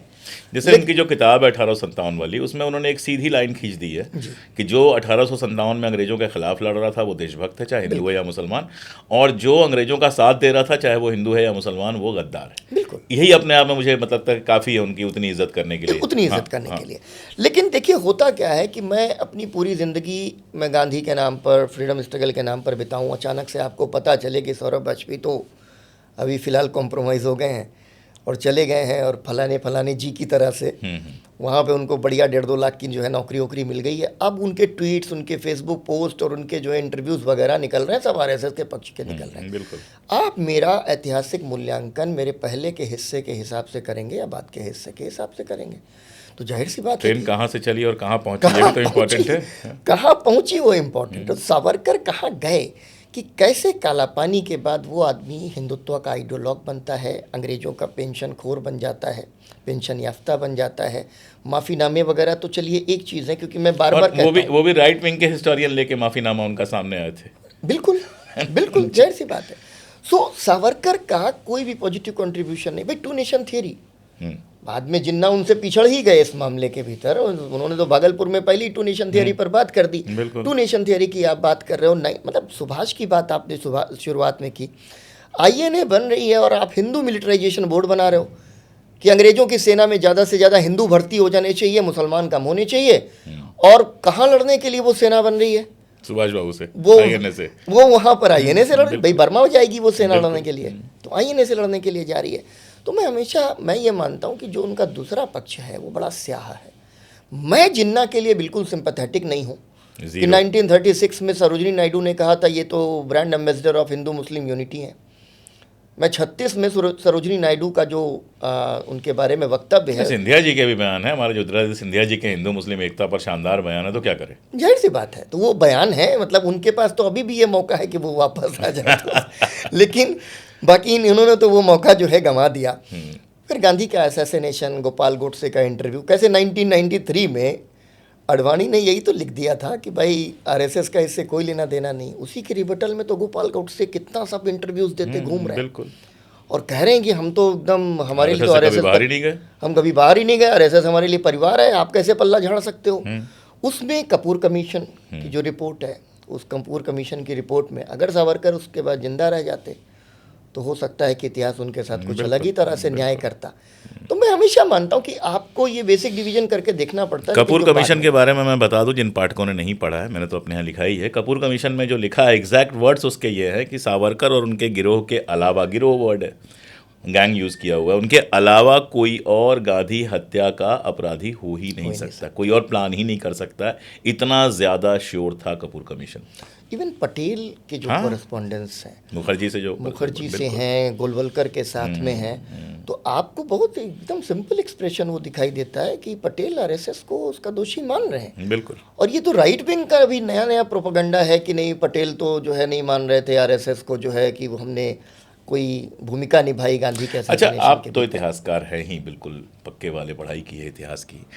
पटेल का जिस तरह का व्यक्तित्व है, थोड़ा सा हम लोग अटक लेते हैं फिर आ जाएंगे। पटेल का जिस तरह का व्यक्तित्व है, मतलब अगर मैं ईमानदारी से प्यार से कहूँ तो बड़ा प्यारा सा गुंडा जो अपनी वाली करता है। एक उसका दादा है महात्मा गांधी, जिसके सामने जाके वो झुक जाता है, बाहर निकलता है तो सर झुकने का सवाल नहीं, जो करना है वही करता है बंदा। सही गलत आप इतिहासकार लोग उस पर लड़ते रहिए। अगर उनको आरएसएस सही लगती तो सारी मेहनत आरएसएस में आके नहीं करते। जाहिर सी बात। नंबर 1 संगठन बना देते, आधा कांग्रेस लेके आ जाते आरएसएस में। पार्टी स्ट्रक्चर पर तो उन्हीं की पकड़ रही ना। आप देखें 1930-35 के बाद तो उनकी इतनी जबरदस्त पकड़ थी पार्टी स्ट्रक्चर पे। जनता पे नेहरू की पकड़ थी, चुनाव जीतने के लिए नेहरू की जरूरत थी, लेकिन पार्टी स्ट्रक्चर पर तो उनकी पकड़ थी। तो आ नहीं जाते वो आरएसएस में, क्या करते कांग्रेस में रह के? नहीं, जाहिर सी बात है अशोक भाई। और ये भी देखिए फिर हम लोग ये लोग कोई मतलब आज के नेता थे क्या कि एक चुनाव और दूसरे चुनाव में पार्टी बदलते थे? जाहिर सी बात है। नहीं, अच्छा केवल इतना ही नहीं है, एक बड़ा तगड़ा कॉम्बिनेशन है जी। और वो कॉम्बिनेशन ये है कि पटेल, आपने कहा ना संगठन के ऊपर पटेल की पकड़ है, और इसीलिए जो संगठन पर जिसकी पकड़ होती है ना वो थोड़ा रेजिमेंटल हो जाता है। उसको थोड़ा डंडा वंडा चलाना पड़ता है, उसको चलाना पड़ता है, उसको कठोर निर्णय लेने पड़ते हैं। तो पटेल, एक किस्सा सुना दिया जाए पाठकों को। आप देखिए, आपके साथ बात करने में ये दिक्कत है कि मैं भी ज़्यादा बोल रहा हूँ क्योंकि एक ही तरह का सब्जेक्ट है हम लोग का। बहुत अच्छी रहेगी। एक साहब टिकट के लिए परेशान थे बहुत ज़्यादा, और वो पटेल के बाहर छुरा लेके गए और उन्होंने कहा अगर मुझे टिकट नहीं मिलेगा तो मैं आत्महत्या कर लूँगा। तो भागे भागे पटेल के सेक्रेटरी आए कि यार वो तो आत्महत्या करने की सब बात कर रहा है, उसको चलिए समझाइए। तो पटेल ने कहा उससे कहो कि तुरंत जो है आत्महत्या कर लें, यहीं पे ख़त्म हो जाए। जब उन्होंने कहा आप ऐसे क्यों कह रहे हैं, तो बोले जिसको आत्महत्या करनी होती है वो छुरा लेकर दरवाजे पर नहीं आता, घर पे कर लेता। ये पर्सनैलिटी थी उस आदमी की, और ये समझ थी। बिल्कुल। लेकिन पटेल की संगठन पर पकड़ है, और पटेल की संगठन पर पकड़ है जनता पर। गांधी के बाद अगर किसी के पकड़ है तो नेहरू के पकड़ है। और इसी वजह से आपको 1946 याद है कि किस तरीके से अमेरिकन जर्नलिस्ट उनके साथ में है, कंपनी कर रहे हैं, एक पब्लिक मीटिंग है, 46 का चुनाव है, पटेल मंच पर जाते हैं तो जनता खूब जोर से जो है अभिवादन करती है, पटेल हाथ वहाँ खिलाते हैं। तो पटेल से वो पूछता है कि अरे you are so popular in India. बोले ना ये मेरे लिए नहीं आए, ये सब जवाहरलाल के लिए आए। तो इतना कलेजा होना कि एक अमेरिकन जर्नलिस्ट को इंटरव्यू देते समय सरदार पटेल कह रहे हो कि ये मेरे लिए नहीं आए हैं, ये नेहरू के लिए आए। ये उनकी म्यूचुअलिटी है कि एक व्यक्ति के संगठन पर पकड़ है और दूसरे व्यक्ति की जनता पर पकड़ है, और वो बहुत लोकप्रिय है। दूसरी चीज़ जो पटेल के बारे में मैं कहूँ कि संगठन पे पकड़ के साथ साथ कि समाजवाद को लेकर के पटेल स्केप्टिकल है, और पटेल जो है ना शुरुआत से ही पूरे समाजवादी खेमे को पसंद नहीं करते हैं। और वो जो पसंद नहीं करते थे, मैं समझता हूँ कि अगर जो है ये सारे लोग 67 तक जिंदा रहते तो शायद पटेल ही सही सिद्ध हो जाते, क्योंकि ये जहाँ पर भी रहते थे वहाँ पर हमेशा एक फैक्शन क्रिएट करने की कोशिश करते थे। ये पटेल को पसंद नहीं आता था कि ठीक है भाई, भारत के अंदर जो स्वाधीनता संग्राम है, जो कांग्रेस है, उसका वामपंथ की तरफ एक बड़ा स्वाभाविक झुकाव चल रहा है, आप होने देते। लेकिन जिस तरीके से कांग्रेस सोशलिस्ट पार्टी का फॉर्मेशन, भाई नेहरू कभी भी कांग्रेस सोशलिस्ट पार्टी का हिस्सा नहीं बने, उसके मेंटर बने रहे लेकिन उसका हिस्सा नहीं बने। पटेल बिल्कुल पसंद नहीं करते थे, और वो लड़ाई चलते चलते 46-47 तक आते आते बड़ी तीखी हो गई थी। तो मैं कह सकता हूँ कि as an organiser Sardar Patel जो है ना, वो जो रिप्रेजेंट करते थे एक बहुत ही ख़राब नोशन है, लेकिन पॉपुलरली कह दिया जाता था कांग्रेस राइट विंग। मैं उसको कांग्रेस राइट विंग नहीं मानता हूँ, क्योंकि देखिए कांग्रेस नॉन सोशलिस्ट विंग कह लीजिए, ये ज़्यादा बेहतर होगा, क्योंकि शब्द और शब्दों के कनोटेशंस बदलते रहते हैं। बिल्कुल राइट विंग में कम्युनलिज्म का भी मामला अपने आप आ जाता है। तो वो बिल्कुल भी राइट विंग नहीं है। तो ये दूसरी बात थी कि समाजवादियों के साथ उनके मतभेद जग जाहिर है, और संगठन के मामले में वो चू चपड़ बिल्कुल बर्दाश्त नेहरू की भी नहीं सुनते ज़्यादा, कर नहीं रहे वो। नेहरू बोलते भी नहीं थे। हाँ, नेहरू के साथ आप 1930 से लेके और 64 तक का देख लीजिए, पार्टी मामलों में कोई खास दखल वो देते नहीं थे। बिल्कुल। तीसरी चीज़ जो सरदार पटेल के बारे में मैं कहूँगा कि देखिए एक लिटमस टेस्ट तो यही है कि सरदार पटेल 47, 48, 49 में क्या कर रहे थे। एग्जैक्टली। आप उनकी स्पीचेस अगर देखिए तो उन स्पीचेस के अंदर वो आदमी कह रहा है कि इस देश को पाकिस्तान नहीं बनने देना है। बिल्कुल। वो व्यक्ति कह रहा है कि हमें हर मोहल्ले हर गली में परिवार की तरह हिंदू मुसलमान सबको साथ साथ मिलकर के रहना है। सरदार पटेल बनारस के बुनकर ये सारे माइग्रेट करके चले गए, क्योंकि सबको लग रहा था इतने दंगे हो रहे हैं, अब पाकिस्तान ही जाना पड़ेगा अल्टीमेटली। तो ये सब चले गए, और वहाँ पर तो रिफ्यूजी कैंप्स जैसे बनाए जाते थे, फिर वहाँ से माइग्रेशन की फॉर्मेलिटीज़ पूरी होती थी। सरदार पटेल दौड़ दौड़ के जा रहे हैं बॉर्डर पे, और वहाँ पर मुसलमानों को कह रहे हैं ये तुम्हारा देश है, तुमको डरने की ज़रूरत नहीं, तुम वापस चलो। तो ये जो स्किल्ड लेबर चिढ़े उन मुस्लिम लीगियों से थे जिन्होंने सारे देश को भड़काया हिंदू मुसलमान करके, और उसके बाद हिंदुस्तान में रह गए और फिर शिकायत कर रहे थे। उनसे चिढ़े थे और उनको भी भगा नहीं रहे थे, उनसे भी कह रहे थे कि अब सुधर जाओ। बिल्कुल। सो जो जिन्ना की बहन है, उन्होंने तो लिखा है सरदार पटेल के अंदर एकदम जहर बुझा लिखा हुआ है सरदार पटेल के बारे में कि ये आदमी वहाँ से हमारा स्किल्ड लेबर नहीं आने दे रहा है। तो मुसलमानों को खींच खींच के सरदार पटेल वापस ला रहे हैं देश के भीतर की, यहीं रहना है तुमको। 49 में बॉम्बे की तकरीर है उनकी, क्या जबरदस्त तकरीर है हिंदू मुस्लिम एकता के ऊपर।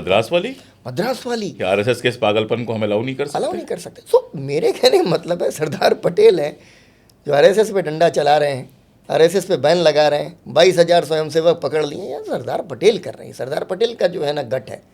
नेहरू प्रतिबंधों के बहुत पक्ष में नहीं है। नेहरू जो है ना डेमोक्रेसी ज्यादा कर जाते हैं। एग्जैक्टली। तो मैं कभी कहता हूँ कि सरदार पटेल पर तो पूरी एक कैंपेन लॉन्च करनी चाहिए। सरदार पटेल को तो रिक्लेम करना बहुत आसान है। करते हैं हम लोग। सुभाष बाबू, जरूर सुभाष से सवाल नहीं पूछूंगा तो आप ही नाराज होके जाएंगे। जरूर।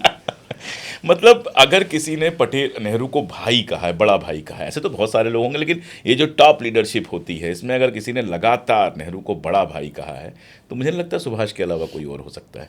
सरदार पटेल और जवाहर के बीच में रिश्ता वही था कि सरदार साहब कहते थे ये, और वो इनको जवाहर कहते थे, और गांधी के मरने के बाद कहा कि नेहरू इज़ माई लीडर। तो वो भाईपन वाला उस तरह का मामला नहीं आता। मौलाना से भी मौलाना साहब और जवाहर का रिश्ता था, लेकिन सुभाष के साथ तो बड़े भाई छोटे भाई का रिश्ता था। बिल्कुल। सुभाष के घर पे रुकते थे नेहरू, जब जाते थे तो सुभाष के घर में कलकत्ता में उनके बड़े भाई के घर पे रुकते थे। बिल्कुल। और ठीक है डिफरेंसेस थे, लेकिन सुभाष और नेहरू को आमने सामने खड़ा करना, जिस समय सुभाष अकेले पड़े हुए थे उस समय नेहरू ने तो उनके खिलाफ वोट नहीं दिया था। बिल्कुल, है ना, जाहिर सी बात है, रिजाइन भी नहीं किया था। और कैसे कर लेते हैं वो सुभाष जिन्होंने लिखा हुआ है कि हिंदू महासभा और मुस्लिम लीग गद्दार है। इस भाषा में तो कभी नेहरू और गांधी ने भी नहीं लिखा, कभी नहीं लिखा है सबके बावजूद, और मुझे लगता लिखना चाहिए था, शायद बेहतर होता। खैर, देखिए यहाँ पर भी ना दोनों की ट्रेजेक्टरीज हैं।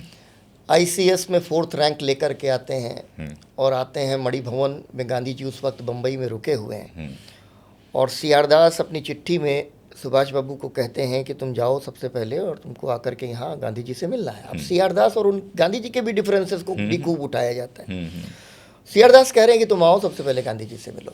वो जो पहली बातचीत है उनकी मणि भवन के अंदर, उस बातचीत में सुभाष पूछते हैं कि आप देश को कैसे आज़ाद कराएंगे। आए हैं, पढ़ कर के आए हैं, आपको उस समय के वेस्ट का माहौल पता है, मार्क्सिज्म 1917 के बाद रशियन रेवोल्यूशन, हर किसी को लगता है कि भाई एक रेवोल्यूशनरी साइंस होता है, स्टेप बाय स्टेप ये करेंगे फिर ये करेंगे फिर ये। गांधी दूसरी तरफ ये कह रहे हैं कि भाई एक कदम काफ़ी है, हम अभी ये कर रहे हैं, इसके अलावा हमें नहीं पता आगे क्या रिजल्ट आएगा, उसको एनालाइज करेंगे फिर दूसरा उठाएंगे, आगे दूसरा उठाएंगे। तो दोनों जो है ना उस पहली मीटिंग के अंदर गांधी और सुभाष के बीच में ये मतभेद दिखाई देते हैं कि उनको जल्दी है कि मुझे पूरा रेवोल्यूशनरी साइंस समझा, उम्र है बिल्कुल। और वही सुभाष बाबू फिर जाते हैं और जाकर के बंगाल में CR दास और उनके जो है साथ काम करना शुरू कर देते हैं। JM सेन गुप्ता गांधीवादी नेता हैं, बंगाल कांग्रेस में हैं, तो JM सेन गुप्ता एकदम हार्डकोर गांधीयन हैं, उनकी CR दास वगैरह के साथ में जो है उतनी पटती नहीं है, तो बंगाल की पॉलिटिक्स का भी थोड़ा सा असर पड़ रहा है। लेकिन उसी समय में नेहरू और सुभाष ये दो लोगों की जोड़ी है, और ये जोड़ी पूरा देश घूम घूम करके युवाओं को भारतीय राष्ट्रीय कांग्रेस से जोड़ रही है। अब लोग जुड़ रहे हैं, जनता जुड़ रही है, दो नए आइकन्स निकल के क्षितिज पर खड़े हो जाते हैं, एक जवाहरलाल नेहरू और जिनकी सभाओं में सबसे ज्यादा भीड़ आती है गांधी के बाद। हाँ, गांधी के बाद सबसे ज्यादा भीड़ आती है। गांधी की जो सभाएं, क्या गांधी के लिए तो छोड़ दीजिए, उस पर बात ही वो तो छोड़ ही वो तो बात ही नहीं, वो प्रार्थना होगी इस गाँव में तो 2 लाख आदमी आ जा रहे हैं। सो ये दो नए आइकन्स खड़े होते हैं। अब यहाँ पर एक छोटी सी चीज़ मैं कहूँ कि सुभाष की बड़ी तमन्ना है मिलिट्री में जाने की, तो वो स्कॉटिश चर्च कॉलेज वगैरह जो है, जो जहाँ पढ़ते थे वहाँ पर भी उन्होंने अपना ट्रायल वगैरह दिया। आई साइट वीक थी, हम लोगों की तरह चश्मा लगाते थे, तो आई साइट की तरह गोल गोल चश्मा लगाते थे, तो फाइनली वो हुआ नहीं। लेकिन 1928 में कलकत्ता का कांग्रेस सेशन होता है, तो जो वॉलंटियर कॉप्स हैं उसको सुभाष बाबू ने मिलिटरिस्टिक तरीके से सजा रखा है। अब गांधी तो गांधी हैं, गांधी तो किसी को नहीं छोड़ते। उन्होंने कहा कि ये क्या बर्ट्रैम मिल सर्कस बना दिया वॉलंटियर्स को, है ना, ये उसकी खड़ी आलोचना कर दी। तो उनको लगा, लेकिन इसके बावजूद जो हम लोगों ने शुरुआत में बात कही है कि ये मतभेद हैं, इसको कोई मनभेद नहीं समझे। कस्तूरबा से एकदम चिपके रहते हैं, एकदम चिपके रहते हैं। मुझे लगता है कोई कस्तूरबा किचन में नहीं घुसता है, कोई नहीं घुसता है। सुभाष को वो है बेटे की तरीके से, 5वां पुत्र है, सारी कहानियां उसके पैरेलल चल रही हैं उसके साथ साथ। और राष्ट्रमाता भी उन्हीं को कहा था, उनको राष्ट्रमाता कहा तब बापू जो है वो राष्ट्रपिता बने, उन्हीं की मृत्यु पर राष्ट्रमाता लिखा था उनको। एकदम बिल्कुल सही। सो 28 में अशोक भाई क्या होता है कि नेहरू और सुभाष ये दोनों लोग कहते हैं कि भाई ये डोमिनियन स्टेटस से बात नहीं बनेगी, पूर्ण स्वराज की, पूर्ण स्वराज पे जाएंगे। बिल्कुल। गांधी जी 28 में उसको टाल देते हैं क्योंकि सारे नेता अभी तैयार नहीं है पुराने। 29 में आकर के पूर्ण स्वराज आ जाता है। अच्छा, अब ये बहुत बहुत इंपॉर्टेंट चीज़ है समझना। पूर्ण स्वराज की घोषणा हो जाती है, नेहरू अध्यक्ष बन जाते हैं, लाहौर पर रावी नदी के तट पर तिरंगा झंडा फहर जाता है। अब सुभाष बाबू, और यही नेहरू और सुभाष में फ़र्क है, जैसे ही सुभाष बाबू कंप्लीट इंडिपेंडेंस की घोषणा करते हैं, कांग्रेस करती है, वैसे ही सुभाष बाबू पैरेलल गवर्नमेंट की मांग करने लग जाते हैं।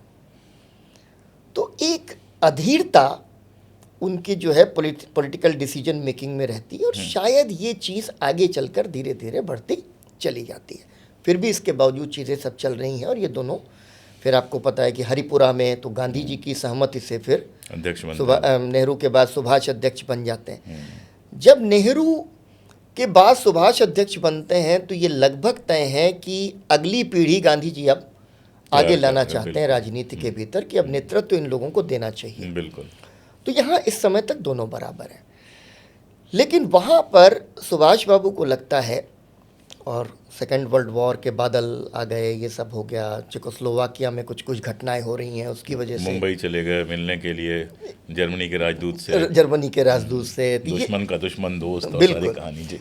तो ये इसके बाद हरिपुरा के बाद में जब त्रिपुरी कांग्रेस का चुनाव आता है तो सुभाष बाबू को लगता है कि ये अब जो है ना, ये वामपंथ बनाम दक्षिणपंथी की लड़ाई को अभी निपटा देना चाहिए। मैं हमेशा मेरी लाइन यही है कि वो सुभाष बाबू, साम्यवाद नाम भी शायद उन्होंने ही दिया, नाम उन्होंने दिया, मतलब यहाँ पर उसको प्रचलित किया।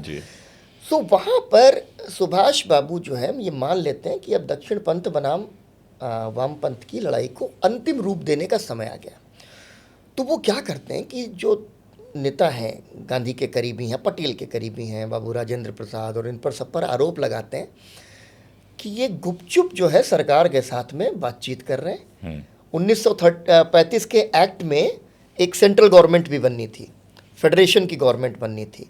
तो उन्होंने कहा कि ये जो फेडरेशन की गवर्नमेंट है उसको बनाने के लिए ये लोग गुपचुप कांग्रेस के नेता जाकर के ब्रिटिशर्स से बात कर रहे हैं। अब ये बात बहुत बुरी लगी भाई, उनके क्रेडेंशियल्स को क्वेश्चन हो गया। सबको लगा कि भाई सब देशभक्त लोग हैं, बिल्कुल, बिल्कुल। आप ये कैसे कह सकते हैं कि हम कोई गुपचुप कोई काम कर रहे हैं।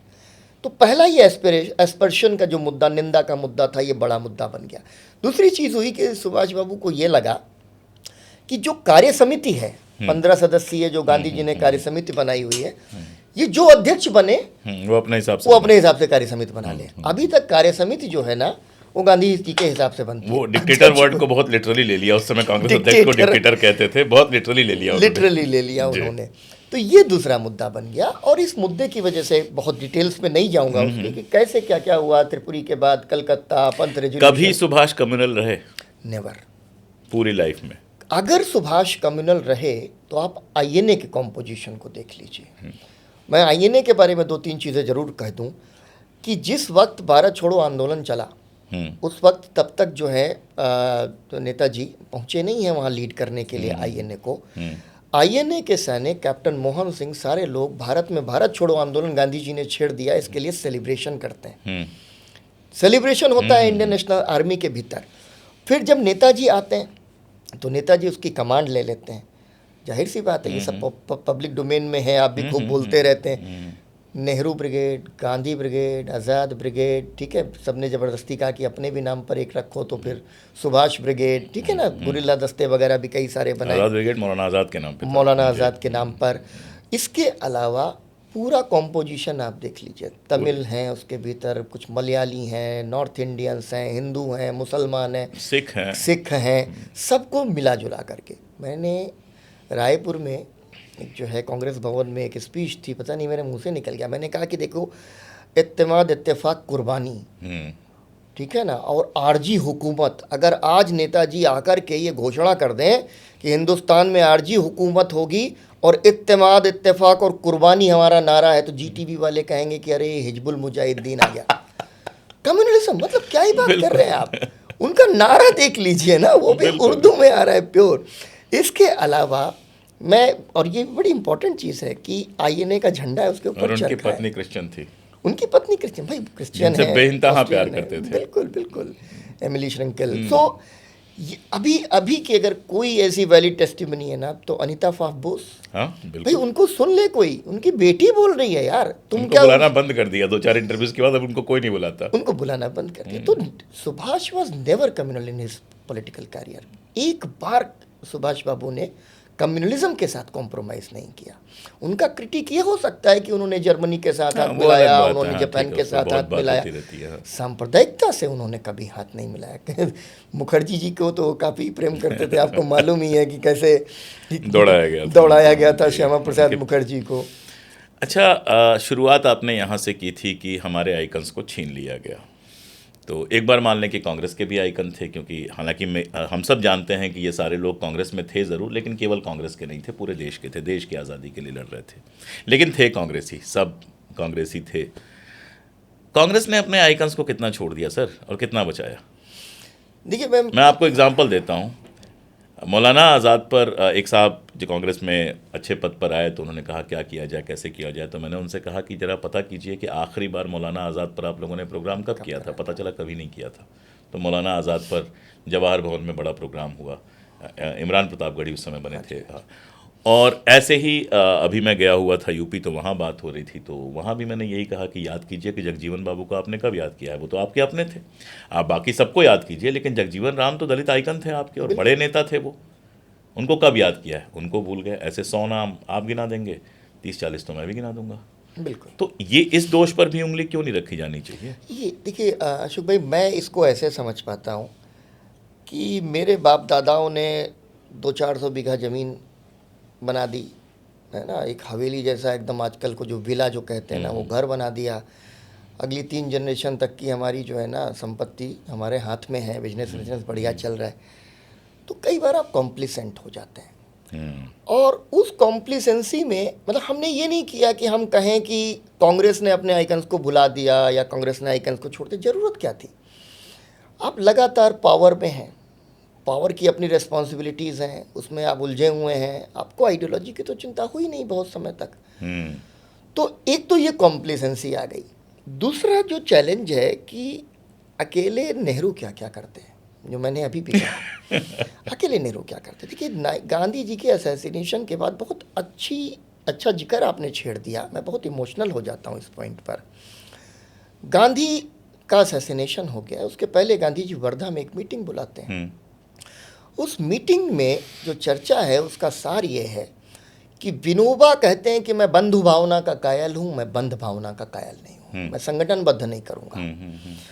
विनोबा कहते हैं कि देखो, अगर हम नॉन वायलेंट नहीं रह सकते लंबे समय तक तो मैं निष्क्रिय रहना पसंद करूँगा।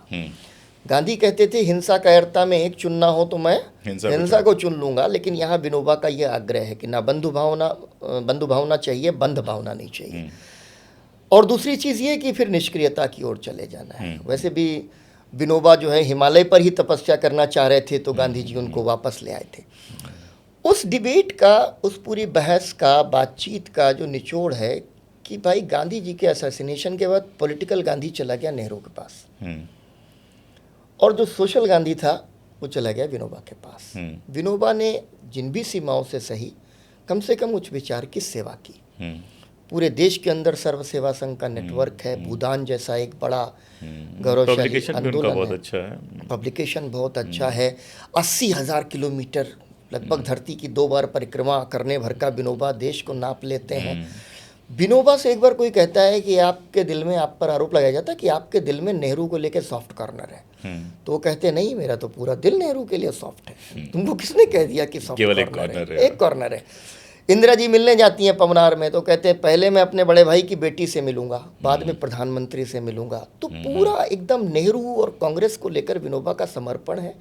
फर्क इतना है कि विनोबा अब गांधी की तरह से कांग्रेस और इस सामाजिक काम को अलाइन नहीं करते। तो एक तो ये जो है बड़ा दुर्भाग्य हुआ कि पॉलिटिकल गांधी नेहरू के पास चला गया और सोशल गांधी विनोबा के पास आ गया। 75 आते आते फिर 75 पर आ जाते, और 49 में पटेल भी चले गए। 49 में पटेल चले गए, फिर उसके बाद 75 आ जाता है।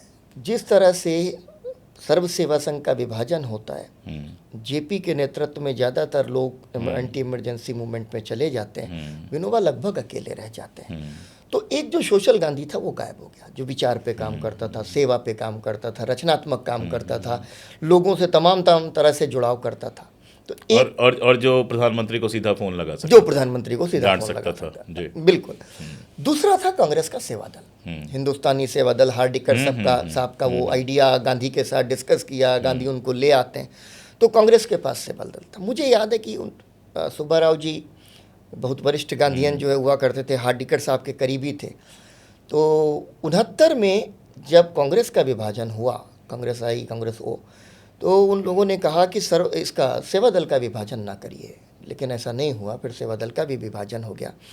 लेकिन मुझे याद पड़ता है, मैं गया हरिद्वार एक बार, तो करीब 2 घंटे का मेरा फ्रीडम स्ट्रगल पर पूरा एक लेक्चर था। उसमें लोग भाव आ जाते हैं, कभी कभी लोगों के आँख से आंसू निकल आते हैं, कभी किसी चुटकुले पर हंस देते हैं। तो उसमें एक सज्जन हमारे पास आए, उन्होंने कहा कि जब मैं 18 साल का था, अपनी कहानी सुनाते हुए, तो बिशंबरनाथ पांडे सेवा दल के प्रोग्राम में आए थे।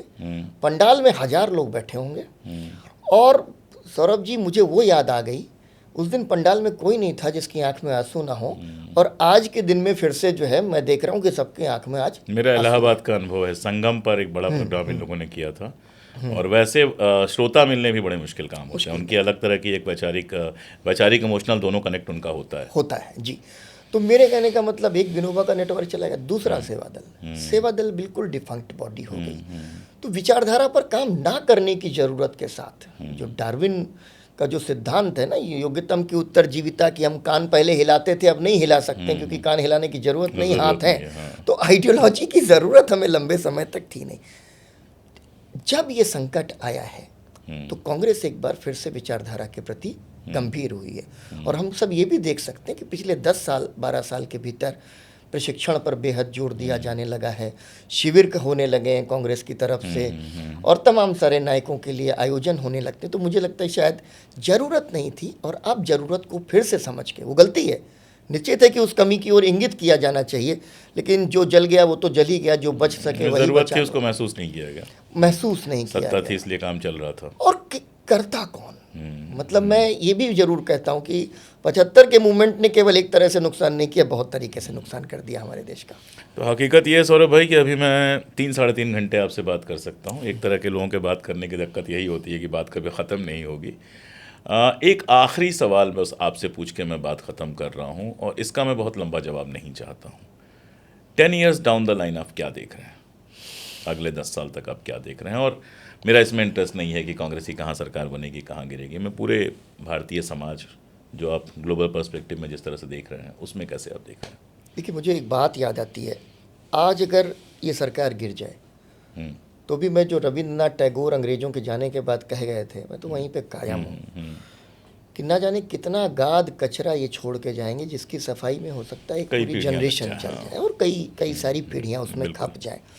तो भाई ये एक बड़ा प्रोजेक्ट है। मतलब डाउन द लाइन अगर 10 साल 20 साल 30 साल की भी हम बात करें तो मैं ये बार बार कहता हूँ कि चुनाव हारे या जीते जाते हैं, तो जीते भी जा ही सकते हैं।